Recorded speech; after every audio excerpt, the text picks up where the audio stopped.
안녕하세요. 푸른하늘입니다. 뭔가 우리가 좋아하는 드라마를 계속 보다가 또 드라마가 끝나게 되면 좀 아쉬운 감, 그리고 다음에 뭘 봐야 되지? 막 그런 생각이 들지 않습니까? 제가 지금 약간 그런 느낌인데요. 이제 더 솔저스, 저는 나름 재밌게 봤었는데 이제 더 솔저스가 끝나고 나니까 이제 군대에 내용이 없잖아요. 그래서 좀 뭔가 좀 아쉬운 마음이 있었는데 이 검색을 해보니까 강철 부대 시즌 2가 2월에 한다고 합니다. 2월 말인가? 예, 그때쯤 하는 것 같은데, 그래서 내심 좀 기대가 됩니다. 그래서 제가, 강철 부대 2를 좀 검색을 해보니까, 이제 출연하는 부대들이 거의 확정된 것 같더라고요. 물론 뭐 정확한 게 아닐 수도 있는데, 그래서 거기 지금 출연하는 부대에 대해서 제가 나름의 좀 소개를 좀 한번 해볼까 합니다. 첫 번째, 육군 특수전사령부입니다. 줄여서 특전사라고 하는데요. 이 부대 같은 경우는 이제 육해공으로 적진에 침투해서 뭐 유사시에 게릴라 작전을 펼친다든가 뭐 병참을 교란한다든가 그리고 요인을 납치, 암살 그리고 뭐 사보타주 그다음에 심리전 하여튼 이 다양한 그 특수전을 하는 부대가 바로 육군 특수전 사령부입니다. 사실 뭐 대한민국에서 또 대표적 특수부대 하면 또 떠오르는 게 바로 육군 특전사죠. 그래서 예전에는 이제 공수부대라고도 불리기도 했었는데요.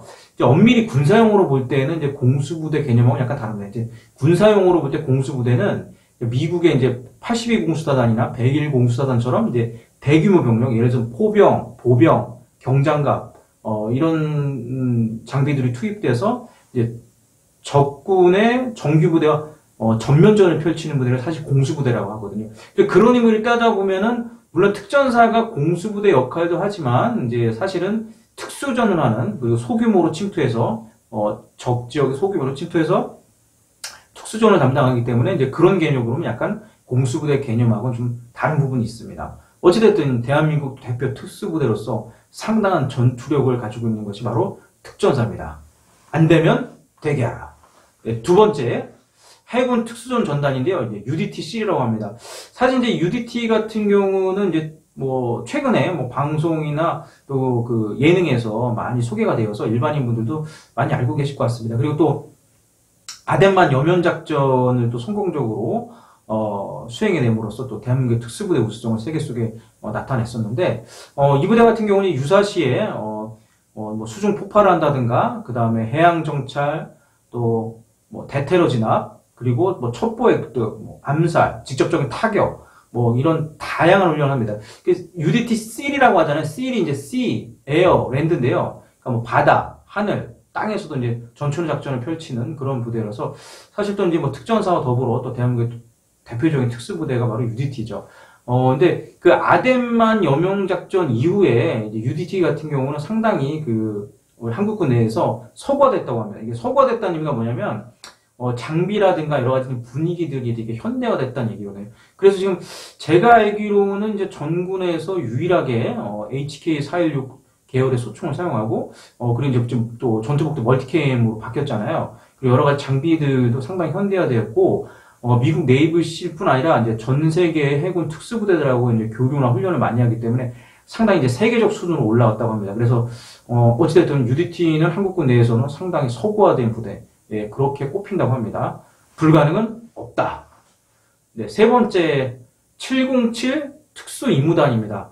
이 707 특수임무단은, 육군 특수전 사령부 예하에 있는 이제 임무부대 같은 건데요. 이제, 사실 이제 일반인들이 많이 알기로는 이제, 대테러에 특화된 부대로 알고 있습니다. 근데 사실은, 물론 국가지정 대테러 부대이기 때문에 대테러를 전담해서 하기도 하지만 엑스파일이라고 해서 우리가 모르는 또 특수 임무도 수행한다고 합니다. 그리고 해외 작전도 이렇게 펼친다고 하니까 상당히 또 막강한 부대가 아닐까 생각합니다. 그리고 707 같은 경우는 육군 특수전 사령부 안에 그러니까 특전사 내에서 또 전투력이 우수한 요원들을 뽑아서 이 운영하는 부대이다 보니까 뭐 전투력이나 체력이 상당히 막강한 부대라고 합니다. 그리고 훈련을 되게 실전적으로 이렇게 한다고 하는데요. 그래서 일례로 특전사 아니죠. 707 그 대원들이 1년에, 그러니까 1인당 10,000발 정도의 실탄을 사용한다고 하니까, 그러니까 뭐 다른 부대하고 비교하면 정말 압도적으로 사격을 많이 하는 부대죠. 그래서,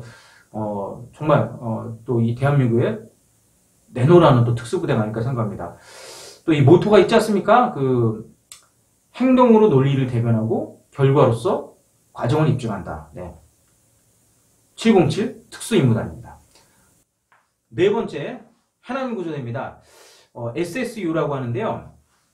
해남구조대는 이제 구조와 인형에 특화된 부대라고 할 수 있습니다.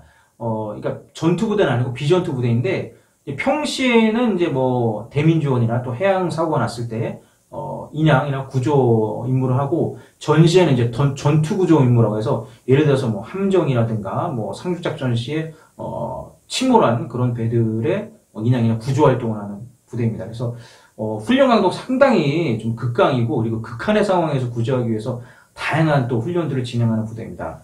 그 부대에 또 그 멋진 말이 있지 않습니까? 더 넓고 더 깊은 바다로. SSU였습니다. 다섯 번째, 공군 SART입니다. 제6 탐색 비행전대, 그리고 항공구조사라고 하는데요. 이 부대 같은 경우는 이제 공군에 또 CCT가 또 있고, SART가 있는데, 이제 공군에 있는 정말 정예 또 특수부대죠. 이 부대는 이제 특수탐색 구조가 주 임무인데, 사실은 이제 평시에는 물론 대민지원 활동도 하고 구조 임무도 하지만, 전시에 하는 주 임무가 뭐냐면은, 우리 아군 조종사를 구출하는 겁니다. 그러니까 예를 들어 적진에서 작전하다가 고립된 그런 조종사들을 구출하기 위해서 침투하는 부대인데, 그러다 보니까 이제 해상, 육상, 공중에서 작전을 다 펼칠 수 있어야겠죠. 그리고 또 산악 생존 훈련도 할 수 있어야 하고, 그 다음에 뭐 독도법이라든가 여러 가지 그 관련된 훈련들을 많이 하는 그런 부대입니다. 그래서 이 부대도 그 공군 특수 임무 부대로서 상당히 또 강도 높은 훈련을 하는 부대로 알고 있습니다. 언제 어디든 우리는 간다. 여섯 번째, 국군정보사령부입니다. HID라고 하는데요. 사실 이제 그 HID는 이제 부파 공작대로 좀 많이 알려졌는데, 이 훈련 과정은 공개된 자료가 있는데 사실 그게 정확한지 모르겠습니다. 그래서 제 생각에는 그 외에도 막 다양한 훈련을 할 것 같은데요.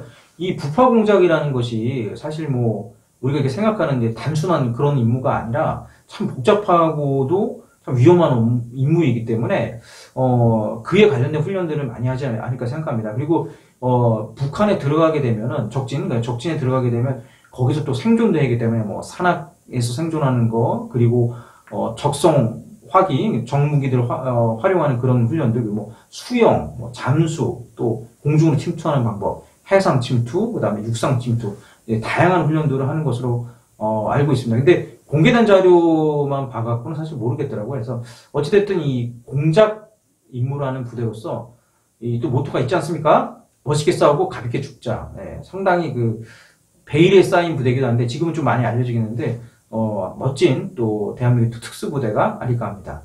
네, 일곱 번째가 군사경찰 특수임무단입니다. 이제 SDT라고 하는데, 이제 SDT 군사경찰 특임대라고 이렇게 줄여서 얘기하는데, 이 부대는 이제 그 대테러의 초동 조치를 위한 그런 부대인데, 평시에는 뭐 탈연병이라든가 국내에서 사건이 났을 때 출동하는 부대고, 이제 우리 사회에는 이제 경찰 특공대가 있듯이 이제 국내에는 이런 군사경찰 특수임무대가 있습니다.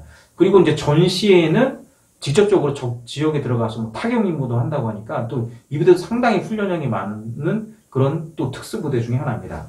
대한민국을 경호한다. 바로 SDT입니다. 네, 마지막 여덟 번째, 제가 근무했던 해병대 수색대입니다. 해병대 수색대는 주 임무는 그렇습니다. 기본적인 주 임무는 상륙작전 이전에 적진에 깊숙이 들어가서 또 표적을 파괴한다든가 요인을 납치, 뭐 암살, 그리고 첩보 획득해서 본대에 알려주고 이제 상륙작전을 성공할 수 있게 그런 역할을 하는 부대가 바로 해병대 수색대입니다. 그리고 이제 상륙작전을 성공하게 되면 더 깊숙이 또 수색 정찰을 나가서 또 계속 본대에 정보들을 알려주는 그런 역할을 해서 육상이나 해상, 공중에서 작전할 수 있게 또 다양한 훈련들을 합니다.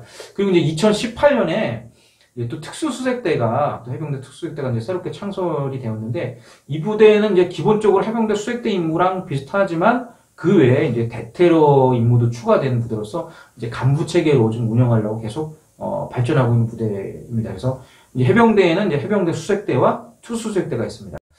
물같이 침투해서 불같이 타격하고 바람처럼 퇴출하라. 안 되면 될 때까지. 바로 그게 해병대 수색대의 모토입니다. 이렇게 지금 한 8개 부대가 강철부대 시즌2에 출연 예정인 것은 아는데, 물론 정확하지 않을 수도 있는데, 또 다 예비역들이잖아요. 예비역들이니까 또 그런 입담과 또 여러 가지 활약상을 한번 기대해 봅니다. 강철부대2, 어떤 모습으로 다시 돌아올지 모르지만, 구독하신 분들, 시청하신 분들은 한번 기대감을 갖고, 시청했으면 좋을 것 같습니다. 시청하시면 좋을 것 같습니다. 지금까지 푸른하늘이었습니다. 감사합니다. 필승!